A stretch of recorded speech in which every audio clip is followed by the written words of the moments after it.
Tonight's headlines.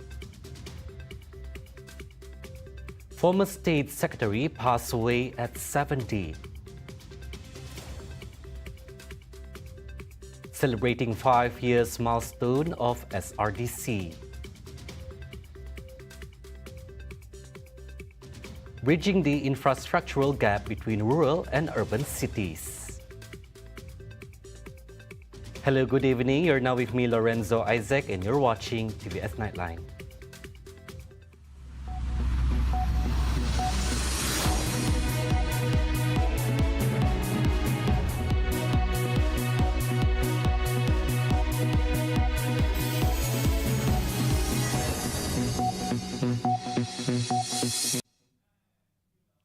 Former Sarawak State Secretary Tan Sri Dato' Amar Bujang Muhammad Noor has passed away at the age of 70. This sad event took place at 8:45 p.m. in Norma Hospital today. Allahyarham's burial is scheduled to take place tomorrow. Born on August 8, 1935 in Kampong Nombor Lima, Sungai Lajim, Bujang's legacy includes serving as the Lawas District Officer in 1962 and holding the prestigious position of first-class magistrate in Lawas. Additionally, he has notably held the post of Assistant Chief Secretary in the Ministry of Natural Resources. Allahyarham is survived by his wife, Puan Sri Datin Amar Dayang Hajah Lela Abang Zawawi, as well as his 2 sons and 4 daughters. Here at TVS, we would like to extend our heartfelt condolences to his grieving family.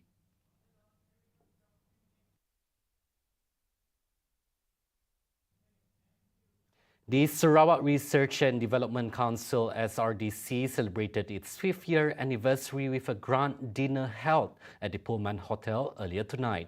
The event was officiated by the Premier of Sarawak, Datuk Padinggi Tan Sri Abang Johari Tun Openg. Among those who attended were the Deputy Premier of Sarawak, Datuk Sri Dr. Sim Kui Hian, as well as the State's Minister for Education, Innovation and Talent Development, Datuk Roland Sagahwi In, alongside his deputy, Dato' Francis Harden Hollis. For more updates, we have our reporter at the scene, Amira Shawel, for the report. Go ahead, Amira.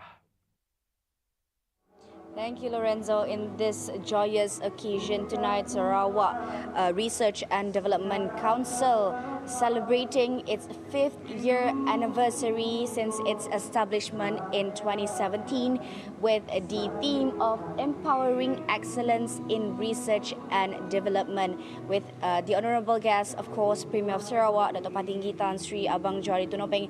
And one key point I would like to share with you in his speech a couple while ago is he stated that Sarawak will allocate a substantial amount of budget for the state's research activities in Belanjawan Sarawak 2024. He, however, refused to reveal the exact amount as of now, and he also said the research will definitely include the usage of artificial intelligence in various sectors, especially healthcare. Abang Johari also wishes Sarawak's research center to be the state-of-the-art, even if it means to secure expensive equipments for the research. And for those who don't know, SRDC or Sarawak Research and Development Council actually performs a couple of functions, which is to support, stimulate, facilitate research and development in Sarawak, coordinate, direct and monitor research among government agencies, departments as well as educational institutions, and of course enhance research standards and capabilities, facilitate commercialization of research outcomes. And that is all from Abang Johari's speech tonight. All of the further information will be given to you exclusive at tvstv.my and of course Berita TVS at 7 a.m. tomorrow morning. That is it from Amira Shawel and Faitullah Morni. This is TVS from Kuching. We'll be back to the studio. Thank you, Amira, for the updates. Now, moving on, rural development strategies remain an integral part in the nation's policies and strategies in strengthening infrastructure development and basic facilities. Annually, a meeting between the Ministry and Rural Executive Councillors Max Club is held to focus on rural development issues. Therefore, it is crucial for states to come hand in hand to bridge the gap in the spirit of the unity government. Let's turn to our reporter, who is now at the dinner ceremony in conjunction with the Ministry and Rural Executive Councillors Max Club. Cheryl Shaminato has the details. Over to you, Cheryl. All right, thank you, Lorenzo, from the studio. I'm now currently at the Grand Margarita Hotel in Kuching, where ongoing we have the dinner ceremony in conjunction with the coordination meeting between the Ministry of Rural and Regional Development as well as the rural EXCOs of other states. So just a brief on what we had earlier. Earlier we had a speech from the Minister of Food Industry, Commodity and Regional Development, Sarawak, Dr. Stephen Rundi Ujom, where he mentioned that tomorrow we will be expecting the Max Club meeting to be held, as well as several issues to be discussed in the meeting earlier. So earlier tonight is a platform to get to know each other of the EXCOs from different states. Among the EXCOs from the states who are also present here tonight, we can see we have it from Pulau Pinang, the EXCOs from Pulau Pinang, from Johor, from Kedah, as well as Malacca. And let me also share with you a little bit, Lorenzo, as well on the brief on tonight, what he has shared as together towards a unity government. He highlighted that the aspects of unity is highly crucial to get together also, and also in the issues of rural areas and development, it is also crucial. And he also mentioned that Sarawak is harmonious as well. And in highlighting this, he mentioned that doing things together, there's peace, and also in instilling those matters in the government as well as the matters is crucial towards the development of the people. And he also mentioned a little bit on those on our Deputy Minister, Dr. Zahid Hamidi, upon entering Sarawak, feeling that it's very welcoming here. And I guess there's a few activities ongoing and performances as well for tonight. And for further insights, do stay tuned to TVS's official website at tvstv.my and also all of TVS's social media platforms. That's all from me, Cheryl Shaminato, and videographer Awang Asmil for TVS Kuching. Over to you, Lorenzo.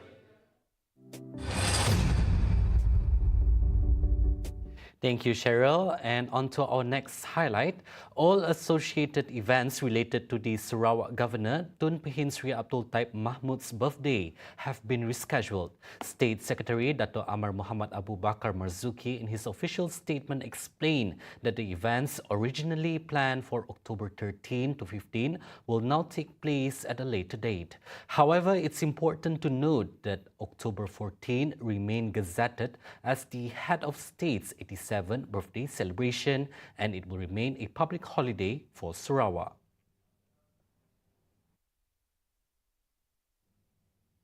The recent proposal to increase the parliamentary seat allocation by Pesaka Bumiputra Bersatu PBB in Sarawak serves to safeguard the rights and sovereignty of Sarawak and Sabah. Its Vice President Dato' Sri Abdul Karim Rahman Hamzah said the proposal is among the demands under the Malaysia Agreement ongoing discussion with the federal government. It is very important because this relates to safeguards of the rights of Sabah dan Sarawak. Karena kalau kita hendak meminda perlembagaan Malaysia, banyak artikel-artikel yang ataupun pasal-pasal dalam perlembagaan itu memerlukan 2/3, 2/3. So if West Malaysia has got more than 2/3 representation in Parliament, that means they can just bulldoze the law. Karim, who is also the Minister of Tourism, Creative Industry and Performing Arts Sarawak, added that during the formation of Malaysia in 1963, the total parliamentary seats held by Sabah, Sarawak and Singapore accounted for around 33% of the total seats at the time.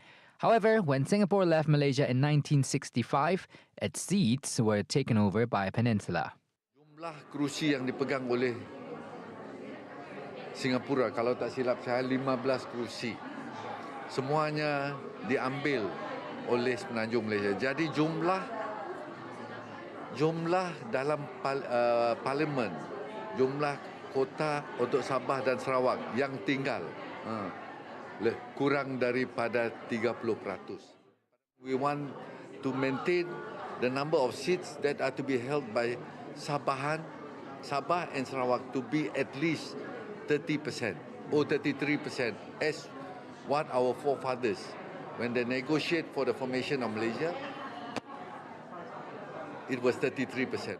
Previously, PBB Chairman and Premier of Sarawak, Datuk Patinggi Tan Sri Abang Johari Tunopeng, said that a special committee would be established to study the proposal to increase the number of parliamentary constituencies in Sarawak in accordance with the provisions in the Malaysian Agreement 1963 MA63, adding that the Sarawak government will submit an official application to the Election Commission SPR once its research is done for further action. As Budget 2024 approaches, anticipation is on the rise, with many eager to hear positive updates for the upcoming year.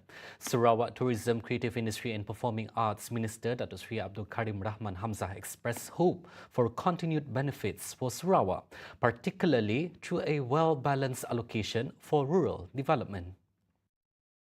We would want to see a balance in terms of development, in terms of agriculture, in terms of education, selain daripada itu untuk pembangunan wanita dan terutama sekali luar bandar. Because a lot of our interior areas still need a lot of development, especially when it comes to connectivity, especially when it comes to land development, road and things like that. We hope that the ministry that are looking after these portfolios are being given sufficient allocation by the federal government in the next budget for those areas to be developed. Yeah. Previously, Karim, who is also the State Minister of Youth and Sports, said the tourism sector should be given due attention in the 2024 budget, being among main contributors of the country's economic growth.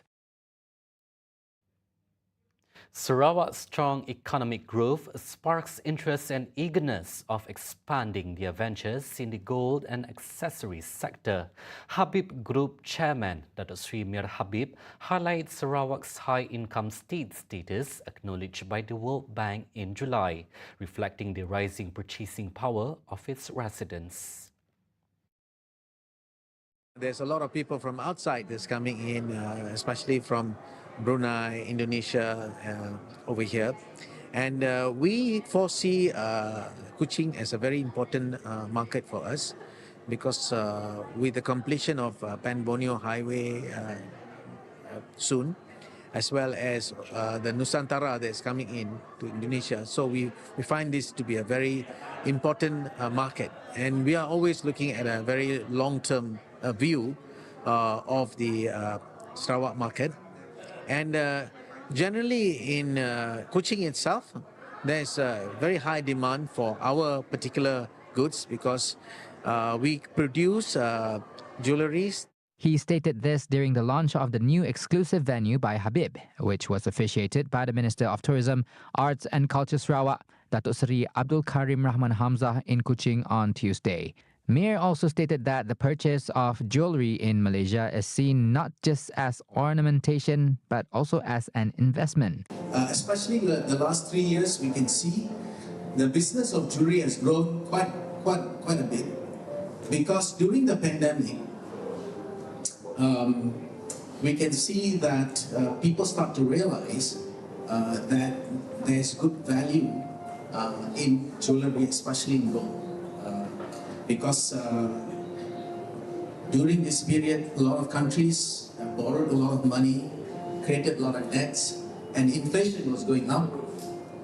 So we can see that Gold is one of the best hedge against inflation. Also present at the event were the Executive Director of Habib Group, Datin Sri Zarida Nordin, and the wife of Datuk Sri Abdul Karim Rahman Hamzah, Datin Zuraini Abdul Jabbar. Habib Jewelry was established in 1958 and is a leading luxury jewelry brand known for its unique craftsmanship, timeless designs, and exceptional quality.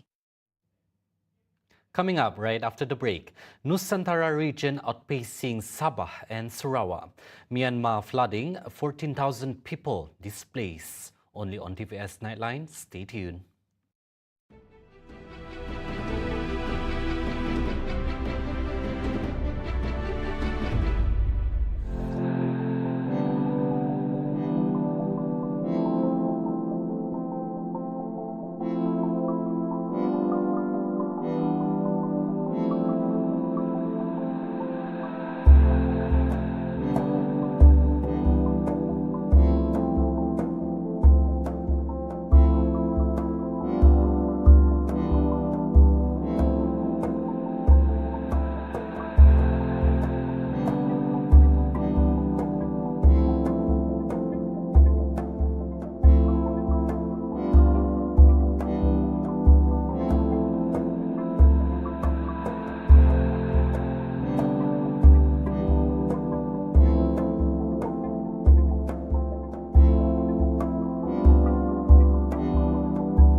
Welcome back. Prime Minister Datuk Seri Anwar Ibrahim today admitted that the border development on the Malaysian side in Sabah and Sarawak has been relatively slow compared to the Indonesian side following the relocation of the Republic's capital from Jakarta to Nusantara in East Kalimantan. Speaking during the minister's question time at the Dewan Rakyat today, Anwar said that this is partly due to the allocation of 1 billion ringgit, which was only recently approved this year. Saya setuju kita terlewat ketimbang Indonesia yang telah maju. Kalau CQS dia lebih baik dan pejabat custom dan immigration lebih baik kerana kita agak lewat. Tapi kali ini seperti mana saya telah sebut, telah yang siap telah jalankan dan masing-masing kementerian diminta supaya menyegerakan, ya. Dan sekarang dengan rundingan terserah kepada kementerian dan kerajaan negeri. Tetapi saya ingin tegaskan bahawa 1 bilion ringgit itu untuk 2023. Maknanya kementerian diarah supaya menyegerakan. Anwar said he has also asked Deputy Prime Minister Datuk Seri Fadilah Yusof to monitor and coordinate all development projects for Sabah and Sarawak, including the implementation of the Pan-Borneo Highway, as well as other projects related to the 1 billion ringgit allocation. Earlier, when replying to Keningau MP Datuk Seri Dr. Jeffrey Kitingan, the Prime Minister said the government has approved an allocation of 1 billion ringgit for the development of border areas in Sabah and Sarawak to accelerate the development of basic infrastructure and security. This includes the construction of the Immigration, Customs and Quarantine Complex (ICQS), security posts and other facilities to ensure that border development in the country is on par with that of neighbouring countries. Anwar said that this year, the government has also approved a total of 17 border projects, with 8 in Sabah costing 82.2 million ringgit and 9 in Sarawak costing 88.2 million ringgit, all of which are set to commence soon. The Ministry of Home Affairs will present the results of engagements with stakeholders regarding the issue of regulating publications containing the word Allah to the Council of Rulers at the end of this month. Home Minister Datuk Sri Saifuddin Nasution Ismail said the input and views obtained from the 5 engagement sessions would shape the new administrative directive on the use of the word Allah, and it needed to be presented to the Council of Rulers as the highest religious authority in the country. Kita berharap pada mesyuarat Majlis Raja-Raja yang akan datang pada 25, 26, 27 bulan ini, perkara ini telah pun diminta untuk dibentangkan ya kepada Majlis Raja-Raja. Okay. He was speaking with the media after attending the ministry's engagement session with religious harmony management bodies on Monday. He said this action is being taken following the Kuala Lumpur High Court's decision in the Jail Ireland case, which rendered the previous administrative directive no longer applicable. According to Saifuddin, the 5 engagement sessions involved Islamic scholars and teachers, academicians, sociologists and public safety experts, activists in the field of civil and Sharia law, Malaysian Sharia management bodies, and the religious harmony management bodies. Saifuddin added that in the engagement session, the participants voiced that the government should work to resolve the issue related to the use of the word Allah once and for all to prevent any inflammatory elements. On June 5th, Yang di-Pertuan Agong Al-Sultan Abdullah Hariayatuddin Al-Mustafa Billah Shah expressed deep concerns over the issue of the use of the word Allah, which he feared would become a prolonged polemic and could affect national unity and the well-being of the country if not resolved immediately. Sultan Abdullah decreed that the government should harmonize the situation and at the same time place the use of the word Allah in the right context by taking into account the national security, the benefit of the Ummah, as well as the position of His Majesty and other Malay rulers as heads of the Islam in the country. The Ministry of Plantation Industries and Commodities and the National Kanaf and Tobacco Board, LKTN, will focus on the development of kanaf as an alternative source of raw materials, besides other fibers like bamboo, pineapple, bananas and palm. Deputy Prime Minister Datuk Sri Fadilah Yusof said this was following the National Agri-Commodity Policy 2021 to 2030, which was enacted as a national commodity sector development policy, and kanaf was defined as natural fiber. Fadilah, who is also the Minister of Plantation Industries and Commodities, said he is confident that the potential of the natural fiber and biomass industry in Malaysia, which covers kanaf, can grow successfully and move forward. He said it is also in line with the current global requirements, which emphasize aspects of environment, social and governance (ESG). Elaborating further, Fadilah said in order to achieve that goal, the board must always be proactive, innovative and dynamic, as well as adapt to current developments through close cooperation with all parties. Since kanaf was introduced in 2010, the industry has successfully produced the nature-friendly kanaf-based industrialized building system IBS. Selain itu, kalau kita melihat industri kanaf, kalau sebelumnya bergantung kepada ekspor yang kita jual, sekarang ini telah ditambah nilai, iaitu mengeluarkan produk non-woven seperti tilap, bantal, cadar dan lain-lain produk dengan jenama tersendiri serta berkualiti.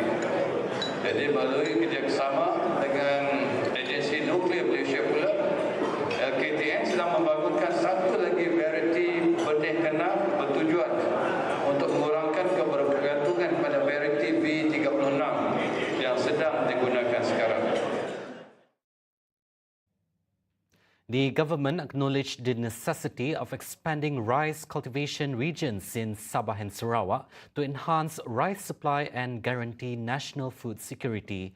Minister of Agriculture and Food Security, Datuk Sri Muhammad Sabu, stated that apart from Kedah, the rice supply in the country currently relies heavily on Perak, Kelantan, Terengganu, Perlis and Seberang Perai, Penang.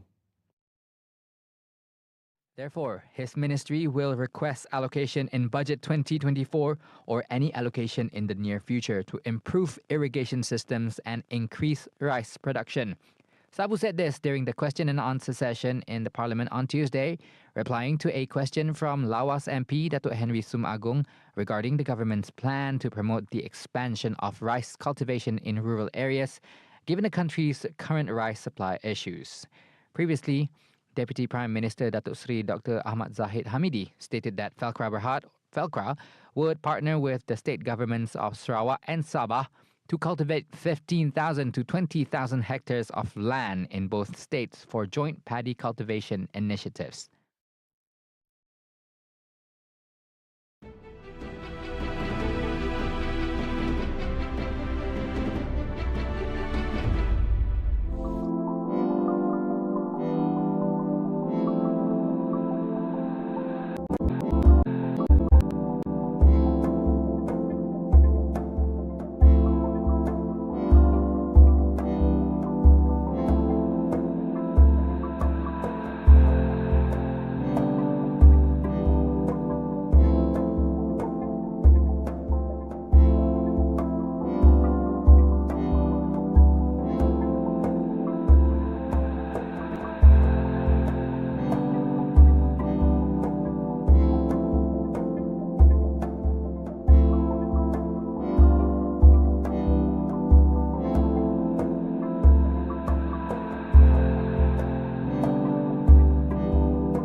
Moving on to international affairs.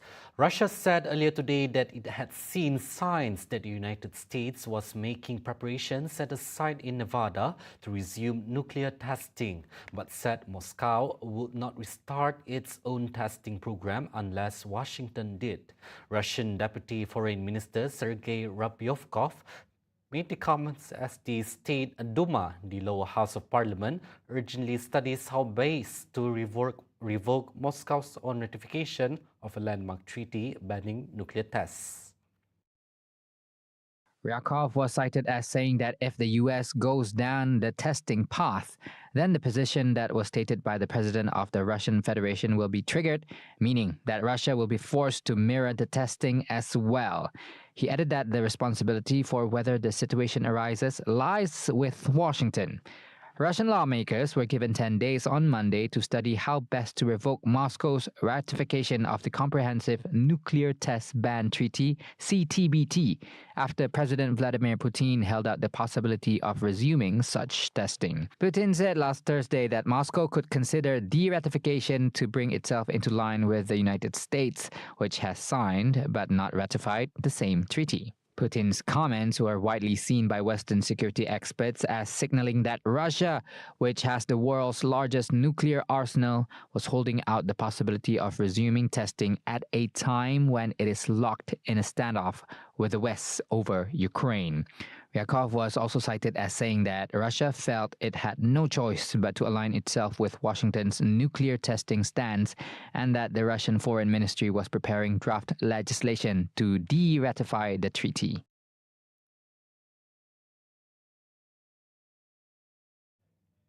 Residents of Myanmar's flood-hit city of Bago salvaged food and belongings from their waterlogged homes on Tuesday after record rainfall triggered floods that the authorities said have displaced 14,000 people.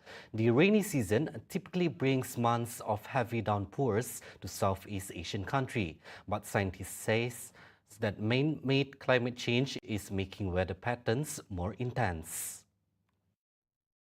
In eastern Bago, residents waded down streets through waist-deep water or floated along in boats or on rubber tires as ripples lapped at shuttered shops and houses. On Sunday, the authorities reported that 200 millimeters of rain had fallen in the previous 24 hours in Bago, northeast of commercial hub Yangon, a record for October. A senior official at the Ministry of Social Welfare, Relief and Resettlement, Lei Shui-jin-o, said that constant rainfall in the Bago region that began last week caused the flooding in the low-lying areas of its capital, Bago Township. She said no casualties were reported thus far.